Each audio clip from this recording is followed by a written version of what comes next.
gravar. Vou começar a gravar. Se ele não converter, ele fica salvo no computador e eu vejo o que é que eu faço depois, tá bom?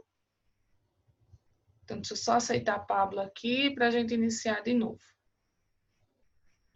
Mas obrigada pela atenção, certo? Em querer ajudar. Então, vamos lá. Então, a gente inicia hoje, né, com estudos populacionais. Quando a gente fala em estudos populacionais, né, a gente busca, né, uma compreensão, um detalhamento especificadamente da população. O próprio nome já está dizendo, né, estudos populacionais. Então, a gente se preocupa justamente com essa contagem da população, né, a nível mundial e a nível Brasil, como é o nosso caso. Então, não só essa contagem da população, que é encarregado pelo Instituto Brasileiro de Geografia e Estatística, mas também estudar as teorias, né, as teorias demográficas, procurar entender como que se dá o procedimento da questão das pirâmides etárias e também como que se dá o crescimento populacional, certo? A gente tem alguns gargalhos, tem algumas deficiências, né? E daí a gente vai compreender no decorrer do texto. Essa introdução, eu acho de grande valia a gente se amarrar nela, porque ela traz um arcabouço do que vem a ser justamente o que a gente vai estudar nesse capítulo, certo? Então, a população mundial, atualmente, hoje, ela é de 7,6 bilhões, certo? Então, isso é um dado atualizado. A gente sabe que a contagem da população ela é feita de 10 em 10 anos, né? E que ela traz justamente esses dados para atualizar nós brasileiros e o mundo de uma forma geral, né? Mas aqui no Brasil, o Instituto Brasileiro de Geografia, ele é responsável, né, por esses dados. E a gente depois vai ver né, o Brasil. Então, hoje no mundo, nós temos 7,6 bilhões de pessoas, né? Sendo que no decorrer do tempo, né, assim como todo processo histórico, essa população ela veio aumentar em algumas épocas e outras a diminuir. Né? A gente viu em outras aulas, quando a gente trabalhou urbano, né, que é esse tripé industrialização, urbanização e população, a gente não deixa de estudar interligados, eles estão bem interligados um com o outro.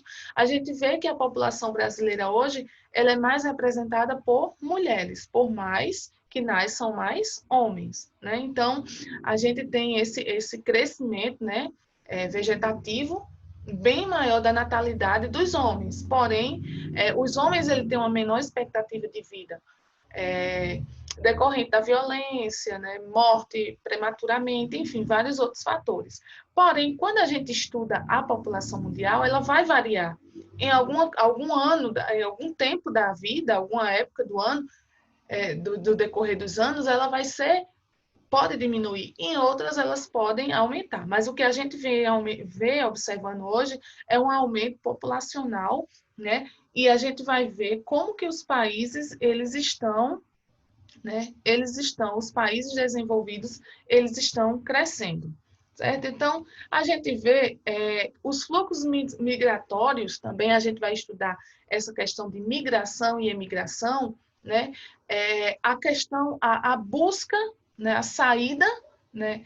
São dados importantes para que a gente entenda essa questão desses fluxos migratórios, a entrada e a saída. Né? A gente vê durante alguns anos aí, durante algum tempo, né, a gente vem passando por esse momento de crise. E principalmente a crise da Venezuela, né, a crise desses países que fazem fronteira com o Mercosul, aqui com o Brasil, né, vimos esses países em crise e as pessoas estão adentrando o Brasil justamente em busca de melhores condições de vida, coisas que também estão se reinvertendo com o Brasil. Quantos brasileiros hoje não saem, né, para a Europa, principalmente o maior destino do brasileiro hoje é Portugal, em busca de melhores condições de vida, né? Quantas vezes eu não já vi até pessoas dizer eu tô sobrevivendo no Brasil, eu não estou aguentando mais viver nesse país, enfim, vários fatores estruturais que contribuem,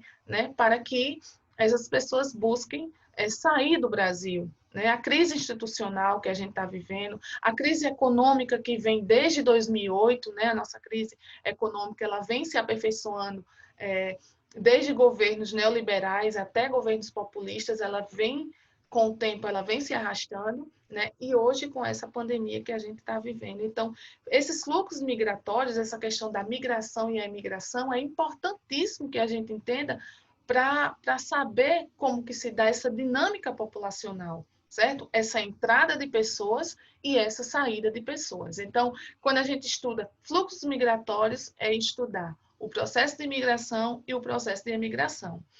E as pessoas, elas migram por diversos fatores, né? Como eu já citei alguns, né? Questão de guerras, epidemias, questões econômicas, isso é o que vem justamente afetando principalmente o nosso país também hoje, né? Então, os critérios econômicos muitas vezes são os que vêm a prevalecer, né? Do desemprego principalmente, a questão conjuntural, que vai gerar a questão conjuntural que vai gerar em um projeto, em um problema estrutural. É a cara do Brasil isso, né, hoje. Então, a gente vê também que as inovações preconizadas pelo sistema capitalista na primeira revolução industrial foram responsáveis por uma aceleração do crescimento populacional. Então, vamos pegar um pouquinho de história, né? Vamos entrar lá na questão da primeira revolução industrial, também dentro do processo de industrialização brasileira, né? Então, essa questão, esse aceleramento do crescimento da população, né, vem justamente com o seu apogeu justamente na primeira Revolução Industrial. A gente tem um aumento aí, né, depois da Revolução de 30, então vem justamente por desencadear essa saída, né, essa saída do campo para a cidade, né, justamente em busca de melhores condições de emprego, estudo, né, as pessoas hoje, você vê que se antes os pais, né, eu achei tão interessante, só abrindo aqui, eu tenho um amigo que ele defendeu doutorado agora, ele é do Alto Sertão da Paraíba, em uma cidade minúscula, em um sítio pequenininho, né? E os pais dele da roça, agricultor, e ele defendeu o doutorado dele, né? Então, há essa inversão. Hoje os filhos eles saem da cidade, do campo, né? Do meio rural e vão para a cidade por melhores condições de estudo e muitas vezes realizar o sonho que aqueles pais não tiveram condições de estudar. Né? Então, é importantíssimo a gente entender esse fluxo migratório e esse aumento populacional, principalmente depois da Revolução Industrial. Outra questão importante também é a gente ver, como eu falei para vocês, deixa eu ver aqui, essa questão é importante.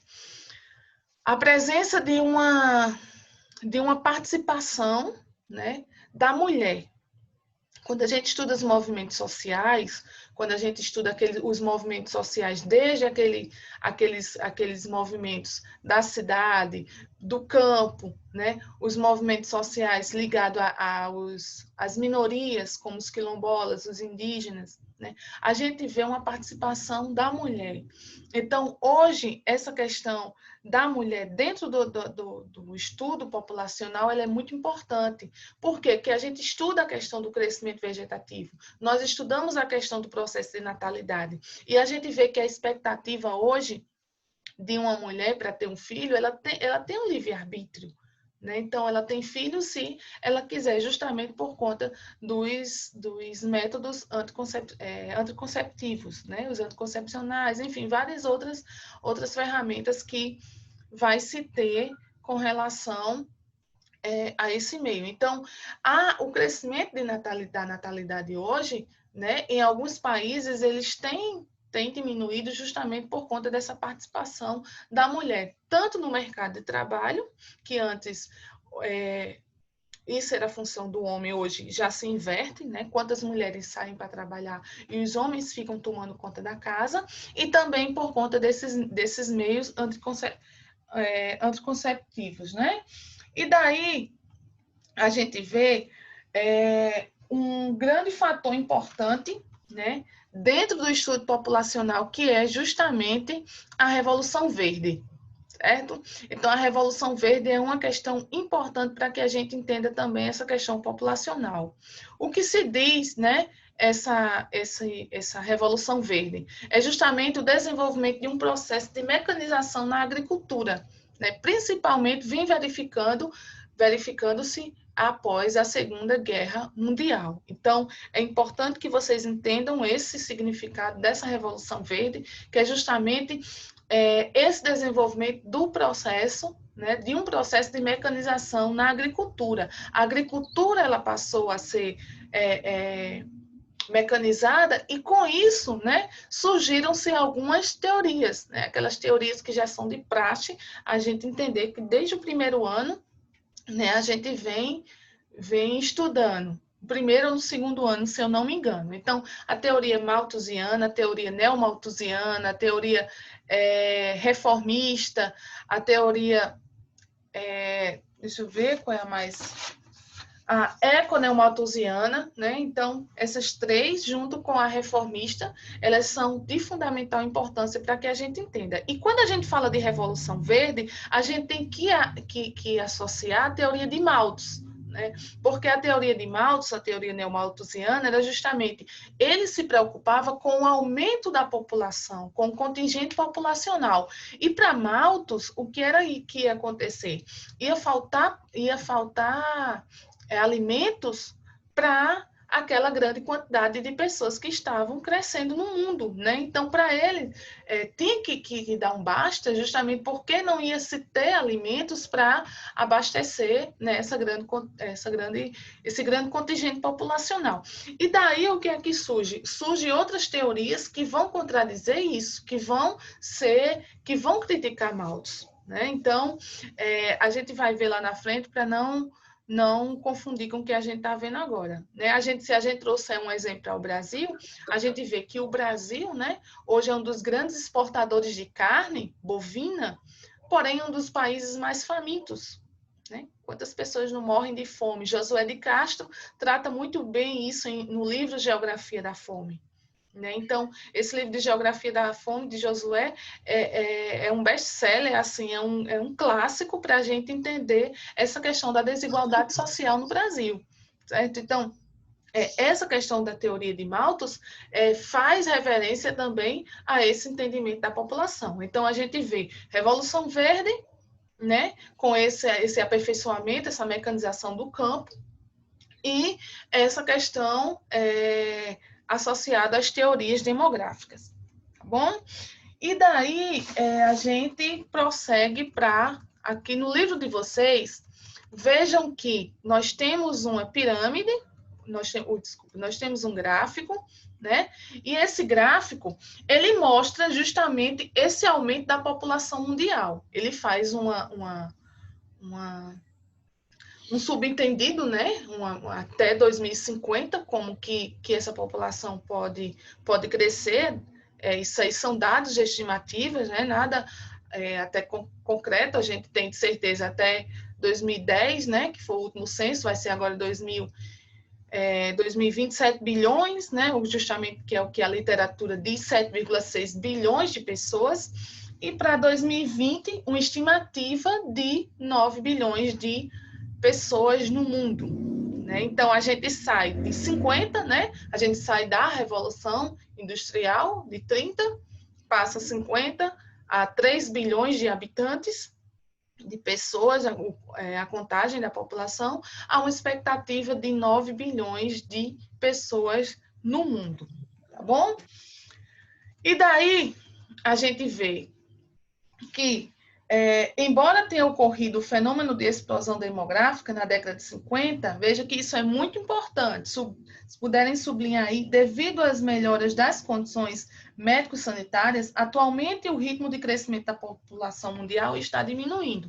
Então, por mais que hoje a gente tenha, né, a gente viu que temos uma melhor expectativa de vida, né? Porém o ritmo ela vem diminuindo. Era para ter a gente vai ver quando a gente vê populoso e povoado, né? Então você vê que hoje o aumento dos números de PSF, aumentou, o número de medicamentos, de estudos relacionados a especificidades das doenças aumentaram, né? A expectativa de vida antes era bem menor, hoje o brasileiro já tem uma expectativa de vida de 75 anos, né? Então, ainda é pouco comparado com países desenvolvidos, ainda é muito pouco comparado com países desenvolvidos, mas a gente está aí nessa média, né, de 75 anos. Então, por mais que tenha-se nessas condições médicos sanitárias, essas condições tenham melhorado para a população mundial, né? Porém, o ritmo da população de população mundial, ela está diminuindo, né? É um fenômeno explicado justamente pela redução de natalidade. É o que eu falei lá no início, a questão da mulher, né? Hoje ela tem a liberdade de escolher se vai ser mãe ou não, né? De quantos filhos ela vai querer ter ou não. Né? Então, existe essa liberdade. Então, isso faz com que essa redução da taxa de natalidade, ela, de certa forma, tenha diminuído, certo? E daí, a gente vê uma redução drástica do número de nascimentos por mulher, né? A taxa de fecundidade, como eu falei para vocês. Então, tudo isso faz com que diminua essa redução, né? Esse crescimento da população mundial. Certo? Isso precisa-se de alguma análise, isso vai de acordo também com alguns critérios de alguns países, né? A gente vai ver lá na frente, quando a gente vê povoado e populoso. Então, vamos adiantar aqui um pouquinho.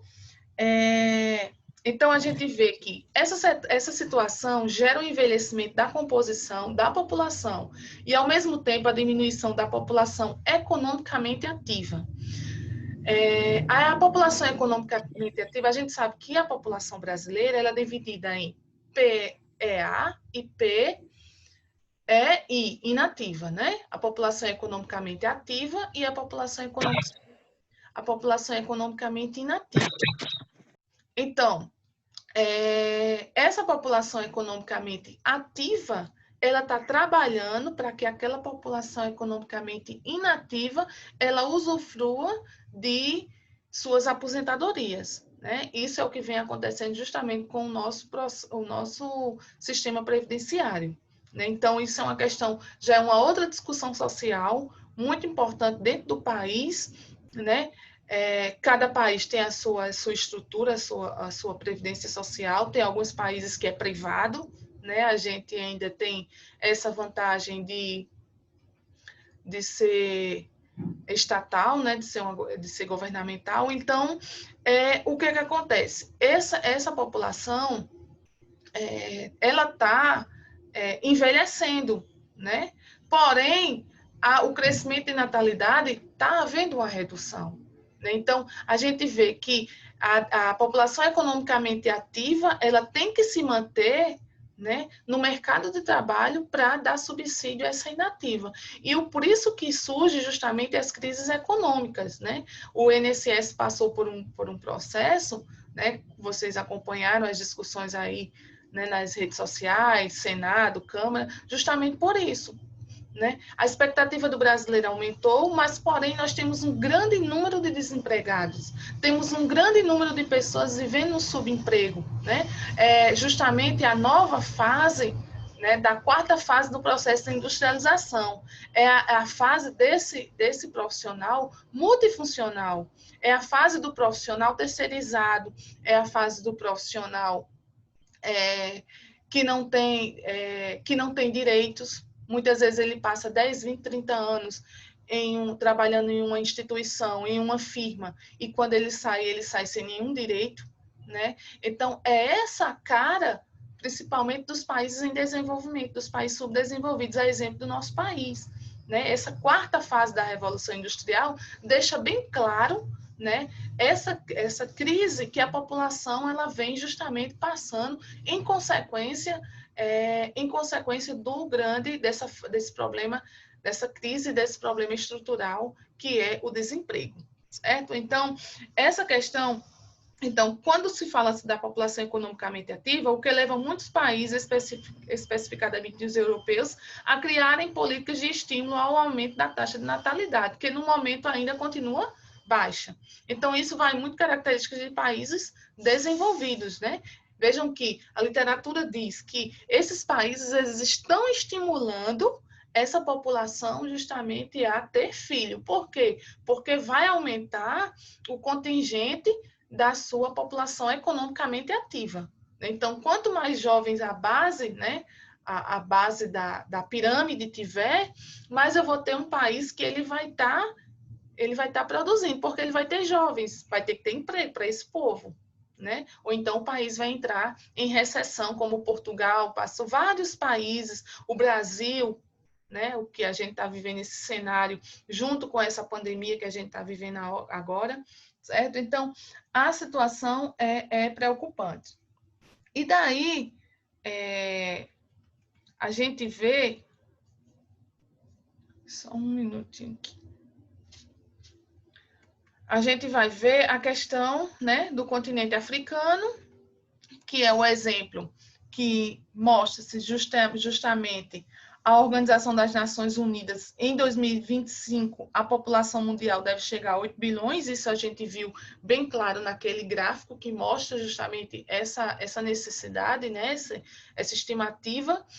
E no continente africano e no continente europeu, a gente tem, né, são exemplos de países, né? A ONU prevê que em 2100, a África, que atualmente possui em torno de 1 bilhão de habitantes, irá quadruplicar a sua população, chegando a 4,2 bilhões de habitantes.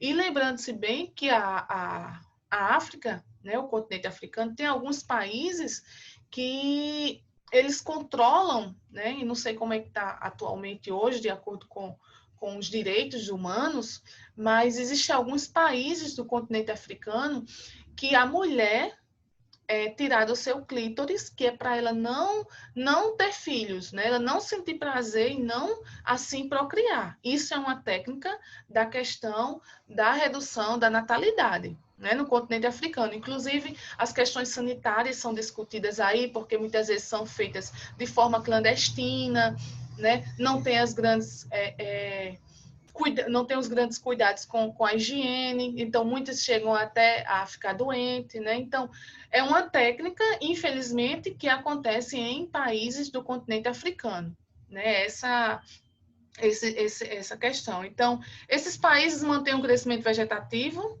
pois as taxas de natalidade superam as de mortalidade, embora essas últimas também sejam elevadas. Então, mostra-se que no continente africano as taxas de mortalidade, as de natalidade supera a de mortalidade, mas, porém, né, essas últimas também sejam elevadas. Subnutrição, guerras civis, né? Então, vários fatores fazem com que essa população ela venha também a sofrer. Já no continente europeu, né, ocorrerá o inverso. Terá em torno de 14% de habitantes a menos em 2100, especialmente em países do leste europeu, como Bulgária, Croácia, Lituânia e Sérvia.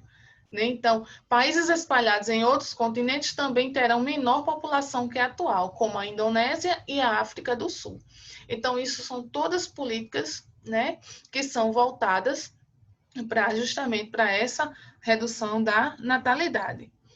Então, nos dias atuais, os países mais populosos, é bom vocês saberem isso, porque às vezes pode cair em uma palavrinha na questão do Enem, vocês saibam que hoje os países mais populosos do mundo, com a sua população aproximadamente são, em primeiro lugar, nós temos China, Índia, Estados Unidos da América, Indonésia, Brasil, nossa população está em 207 milhões, né? Isso são dados atualizados, porque esse livro de vocês são muito bom, é muito bom esses livros de vocês, eles são atualizadíssimos, muito atualizados. Então, não existe dúvida de estudar por eles justamente por isso, dados atualizados.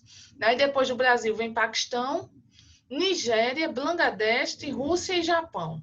Né? Então, o ritmo de crescimento desses países é bastante variado, por conta vai variar de países desenvolvidos e subdesenvolvidos, como o Brasil está incluído, né? Cada país ele tem a sua dinâmica, tem as suas dificuldades, tem os seus pontos positivos e os seus pontos negativos, certo? E isso faz com que venha se variar de uma região geográfica né, de um país para o outro. Então, estimativas apontam que em 2028 ainda irá superar a China e se tornará o país mais populoso do mundo. Isso aí não é um dado concreto, é uma estimativa, né? Atualmente, hoje, a gente sabe que é a China. Isso é uma estimativa de acordo com o crescimento vegetativo, né, da Índia, que ela tem possibilidades de ultrapassar a China, mas nada concreto, certo? E daí a gente vê o crescimento e distribuição da população. Como que essa população hoje ela está distribuída? A gente sabe que existe o crescimento natural vegetativo, né? Que é justamente essa diferença entre as taxas de natalidade e as taxas de mortalidade. Então, a gente denomina esse nome de crescimento natural ou vegetativo, né? Essa diferença entre o número de pessoas que nascem, que morrem, e o número de pessoas que nascem. E daí a gente vai chegar ao que vem a ser a população absoluta e a população relativa de um país. Certo? Então, com relação à distribuição da população, faz-se necessário entender esses dois conceitos. Né? Então, a população absoluta representam, se vocês puderem sublinhar aí para não esquecer, certo? Quando estiverem estudando, também a população absoluta representa o número total de habitantes de um determinado lugar. Índice que pode se referir a uma cidade, um país ou um continente. Então, é aquele número X de pessoas, seja ele de Bananeira, seja ele da Paraíba, seja ele do Brasil, seja ele da América, seja ele geral, certo? De um continente. Então, essa população absoluta é justamente esse valor X representado pelo número total de habitantes de uma região geográfica, certo? Seja ele de uma determinada localidade, vai da escala, né? Vai da escala, seja uma escala local, escala regional, escala nacional, escala mundial. Então, isso vai variar. Já a população relativa, né? A população relativa, ela vai indicar, certo? A população relativa, ela vai indicar a distribuição da população em relação à superfície do lugar. Como que essa população está distribuída, né? Um exemplo, se a gente pegar a região norte do país, só um exemplo, a gente vai ver que é um território grande, né? De certa forma, a região norte, mas a população ela não vai estar distribuída muito próxima uma das outras, justamente por conta da dificuldade, né, de acesso, de movimentação entre um lugar a outro. Nós temos Mata Atlântica, nós temos a floresta amazônica, nós temos uma grande quantidade de recursos hídricos, né? Nós temos uma população indígena que muitas elas vivem em isolamento. Então, nós vamos ter essa população relativa, ela vai indicar, certo? A distribuição em relação à superfície de um lugar, né? Então, para o cálculo desse índice, também conhecido como densidade demográfica, veja bem, densidade demográfica, de um lado a gente tem um crescimento vegetativo natural, né, absoluta, e na relativa nós temos a densidade demográfica, se utiliza o quilômetro quadrado, ou seja, o número de habitantes por quilômetro quadrado. Tá bom? Então, para que a gente entenda como que se dá essa população relativa, a gente vai pegar, né, o número de habitantes por quilômetro quadrado.